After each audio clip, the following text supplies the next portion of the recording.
Bonjour à tous, c'est Hugues, j'espère que vous allez bien. Je vous retrouve aujourd'hui pour une nouvelle vidéo sur ma chaîne YouTube. Pour la rentrée justement 2023, on va commencer en force. Aujourd'hui, on va parler de cas comptables. Alors j'ai déjà effectué une vidéo au sujet des cas comptables que vous retrouverez sur ma chaîne YouTube, dans laquelle c'était en fait une introduction, je vous parlais un petit peu de ce qu'était un cas comptable, et je vous donnais un exemple d'un cas comptable assez classique que l'on retrouvait en M&A, en entretien de M&A, mais aussi en entretien de private equity, transaction services, etc.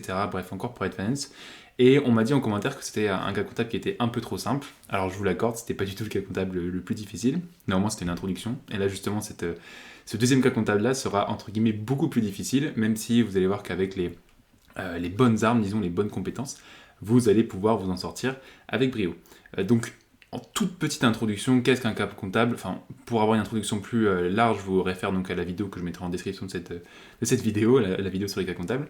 Mais en gros, un cas comptable, c'est tout simplement un exercice donc, de comptabilité que vous allez avoir à faire lors d'un entretien de M&A de private equity, que vous allez peut-être avoir à faire de tête, mais généralement, on vous propose de poser, parce que c'est beaucoup plus simple, les trois états financiers sur lesquels vous allez travailler. Donc, vous allez travailler sur le compte de résultat, sur le tableau de flux de trésorerie et sur le bilan. Ce que vous pouvez voir à l'écran. Donc maintenant, si je dézoome un tout petit peu, tac. Donc là, vous pouvez voir les trois, plus ou moins. Et, euh, et donc voilà, en fait, l'objectif, c'est qu'on va vous donner des consignes. Vous allez peut-être devoir parfois poser des questions parce qu'on ne va pas vous donner toutes les clés.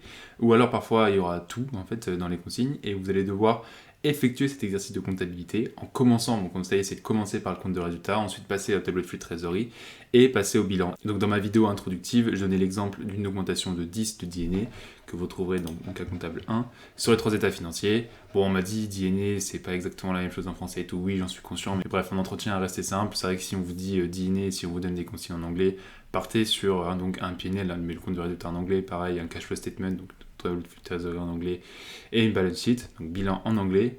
Mais si on vous donne des consignes en français, partez sur les états financiers en français comme vous les connaissez. Et donc ça, c'est un cas comptable qui est très simple. J'ai effectué un cas comptable numéro 2 que vous trouverez sur ma formation justement pour préparer la partie technique des entretiens. Donc là, on est vraiment purement dedans. Et donc le cas comptable numéro 3, c'est celui qu'on va voir aujourd'hui. Et donc là, si vous me voyez regarder un petit peu à gauche, c'est tout simplement parce que j'ai la correction qui est à gauche. Je l'ai fait juste avant de réaliser cette vidéo. Donc moi, mon conseil, c'est le suivant. Avant de passer directement à la correction que je vais réaliser dans quelques secondes, je vais vous lire donc les consignes, mettez sur pause à la vidéo, essayez de faire de votre côté, comme ça comparez vos réponses avec la correction, donc comme je vous l'ai dit, que je vais réaliser. Donc les consignes sont les suivantes, quel est l'impact donc à la fin de l'année, à la fin de la première année, peu importe quelle année, de l'acquisition d'une machine pour cent, donc là on considère que l'acquisition de la machine pour cent a été réalisée au début de l'année, donc par exemple le 1er janvier, on va dire le 1er janvier de l'année. Donc une machine pour cent financée à 50% avec de la dette et 50% avec du cash. Le taux d'intérêt de la dette est de 10% et la dette est amortissable sur 10 ans. Le taux d'imposition, donc le tax rate, il est de 40%. Et l'amortissement, il est linéaire, donc de la machine sur 20 ans. Le POR, donc payout ratio, il est de 1 tiers, c'est-à-dire qu'on va faire verser 33% de notre résultat net sous la forme de dividendes. On vous donne un ratio qui est que la valeur d'entreprise, donc VE divisé par CA, il est de 1. Et on vous donne également un élément comme quoi la marge de BE est de 30%. Donc là, vous voyez que les consignes, j'ai fait un mix un peu de l'anglais en français, mais peu importe, sont principalement en français, on parle de BE et pas d'EBITDA.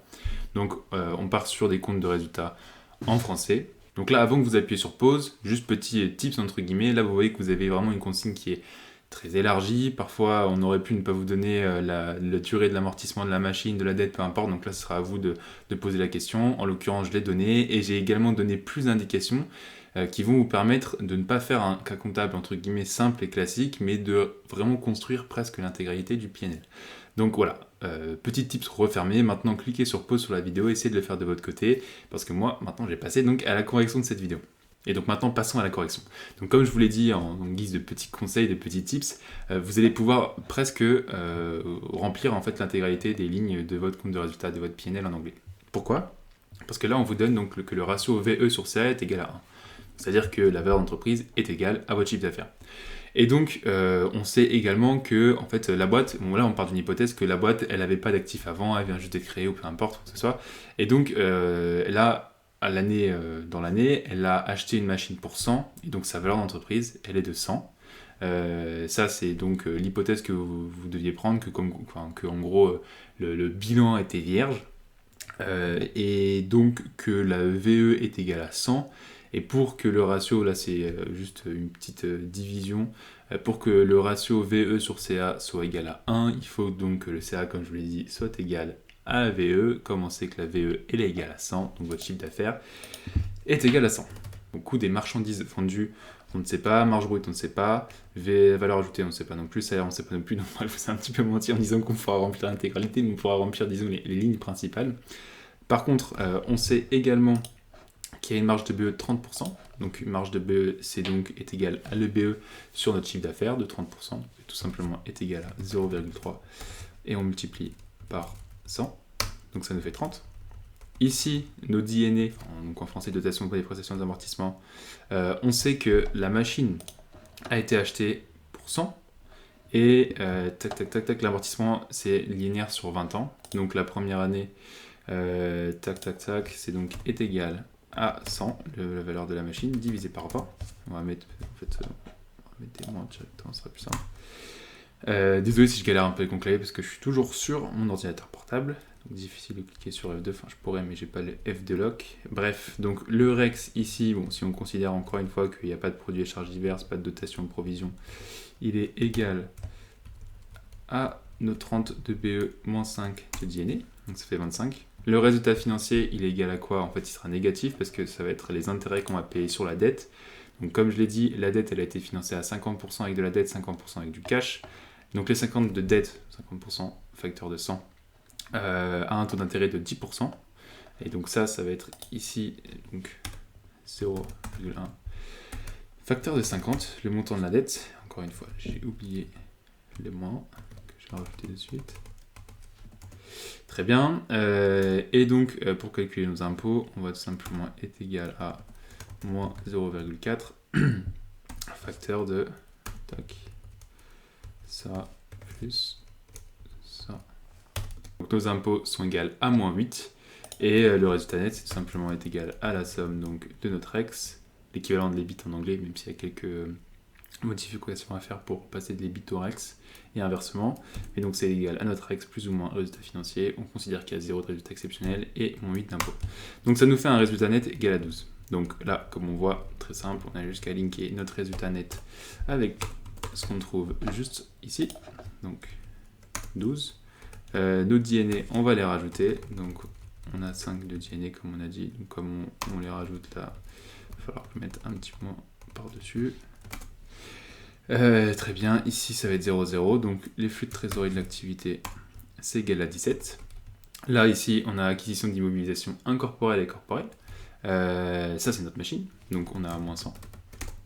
Parce que notre machine a été achetée pour une valeur de 100, donc on n'a pas effectué de cession d'immobilisation, pas de cession d'entité et aucune acquisition d'entité. Donc nos flux de trésorerie d'investissement, il est égal à moins 100. Pour financer la machine, c'est vrai que j'aurais pu dire une augmentation de capital, ça aurait peut-être... rendu la chose un peu plus compliquée. Bon, peut-être qu'il y aura une version 3 du cas comptable, hein.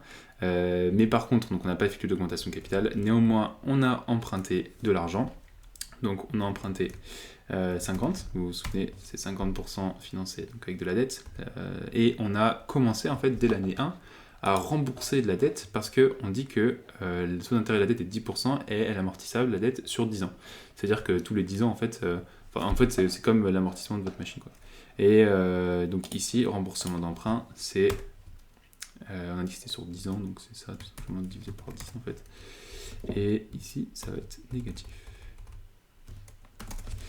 Et il y a un point qu'il ne faut pas oublier, que vous avez peut-être oublié, donc bon, il n'y a pas de prêt réalisé par les actionnaires. Par contre, il y a des dividendes qui ont été versés, et là on a dit que les dividendes étaient égales à 33%, donc ça fait un tiers. Facteur de, je peux mettre moins, chose que j'ai oublié, de moins 12. Et donc on a moins 4 de dividendes, puisque 33% de notre résultat net sera versé sous la forme de dividendes. Ici, si on fait la somme pour obtenir notre flux de trésorerie de l'investissement, de financement, pardon, c'est égal à 41. Et maintenant, passons à la partie droite donc, du bilan. C'est vrai que dans l'introduction, j'ai été très très simple, mais en gros, à la fin du cas comptable, ce que vous devez avoir, c'est un actif égal à votre passif, c'est-à-dire un bilan qui est équilibré.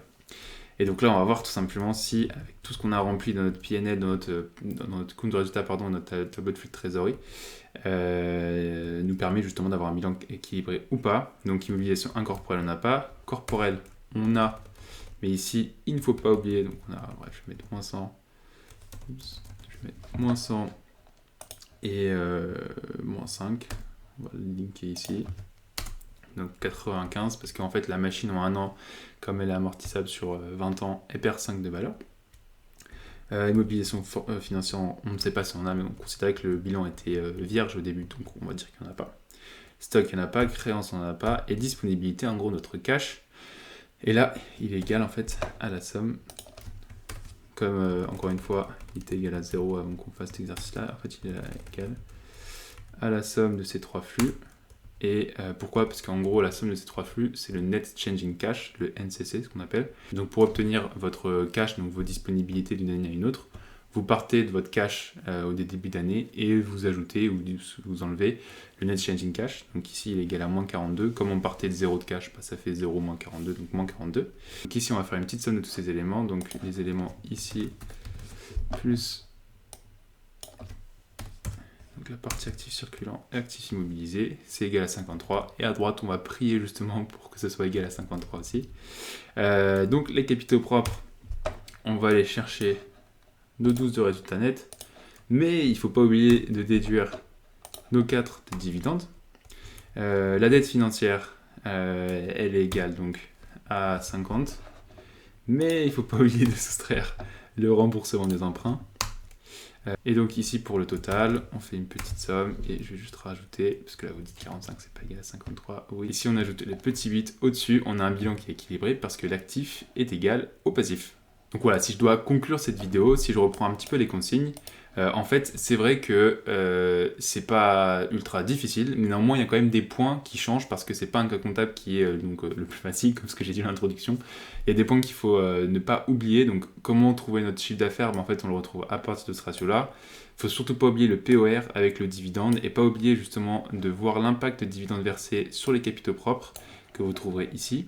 Au-delà de ça, il ne faut pas également oublier que le fait que la dette se rembourse en fait et que la machine perd de la valeur. Donc là, ce sont vraiment les principaux points sur lesquels vous devez faire attention. Mais au-delà de ça, une fois que vous les avez en tête, il n'y a vraiment aucun vrai piège. J'ai pas mis de la dette PIK, donc PIK, Payment in Kind. Là, ça rajouterait également pas mal de complexité. Donc voilà, si vous voulez que j'effectue une vidéo avec, disons, le cas comptable le plus difficile de l'histoire du M&A, du private equity, etc., n'hésitez pas à me le mettre en commentaire. Là, je dirais que c'est une version plus. C'est à peu près ce que j'ai eu pour mes entretiens pour rentrer en CDI en M&A. J'ai peut-être eu un cas comptable un petit peu plus compliqué, donc justement, je vous disais, avec de la dette Payment in Kind, qui se traite d'une manière totalement différente d'autres dettes. Mais voilà, on touche un petit peu aux versions que vous aurez si vous passez pour des entretiens, je pense, en CDI. Voilà, j'espère que la vidéo vous aura plu. Et si vous voulez que j'effectue d'autres vidéos un peu plus pratiques réellement de ce que vous allez avoir en fait lors des entretiens, que ce soit pour un stage, CDI, alternance, CDD, bref, peu importe, n'hésitez pas à me le mettre en commentaire, n'hésitez pas à liker cette vidéo, à vous abonner à ma chaîne YouTube aussi, ça me ferait vraiment plaisir. La fin de l'année 2023 devrait être riche en vidéos, j'ai pas mal de projets qui sont en cours, je suis en train de monter pas mal de vidéos, donc voilà, restez à l'affût parce qu'elles devraient sortir incessamment sous peu. C'était Hugues, je vous souhaite à tous une excellente journée, une excellente soirée, à la prochaine.